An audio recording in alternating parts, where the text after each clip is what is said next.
Excel spreadsheets are used everywhere, including estimating. But a simple formula is all that is needed to calculate quantity for every construction item.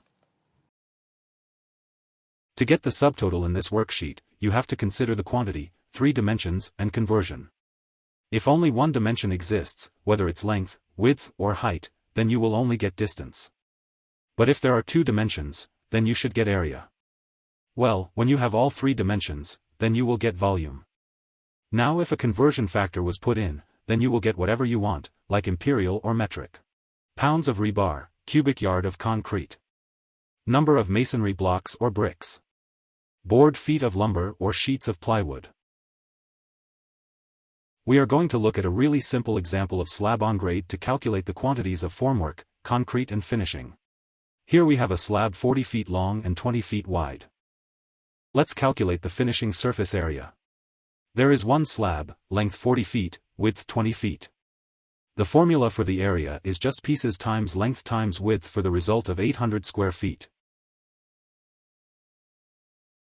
Now, if we are going to calculate the concrete ready mix volume, we have to add another dimension, which is the slab thickness.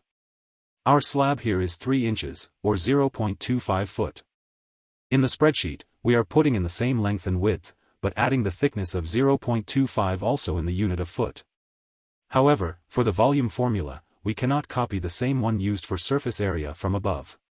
We have to include all parameters, pieces, length, width, and thickness. The unit will be in cubic feet. But you want it in cubic yards, you have to include a conversion factor and change the formula again. By this time, you can see the problem is that for every new item we are calculating, it seems we have to change the formula every time. This is not what we want to see. The only solution is that we need to change the formula so that we can use it again and again for whatever we are calculating, without ever a need for modification. Let's go back to the formula of slab finishing area and delete it. To enter the new formula, type $, then product, an opening bracket. Drag on the cells for all inputs. Make sure you include all columns, even if there is no value for height or conversion. Type a closing bracket to finish. You will have the same 800 as before. For the volume calculation, you can just copy the new formula we did. Or I can repeat the steps to be clear. Delete the old formula. Type $, product, opening bracket. Drag on input cells including conversion. Closing bracket. Hit enter. For the edge formwork around the slab, the quantity takeoff has been done for you.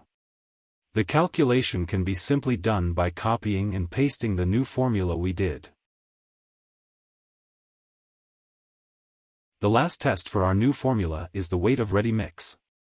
We need slab pieces, all 3 dimensions and also density of 150 pounds per cubic foot. All you need is just to copy our new formula to make the calculation work.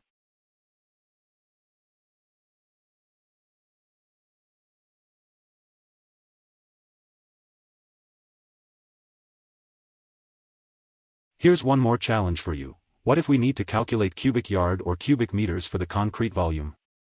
Feel free to comment below.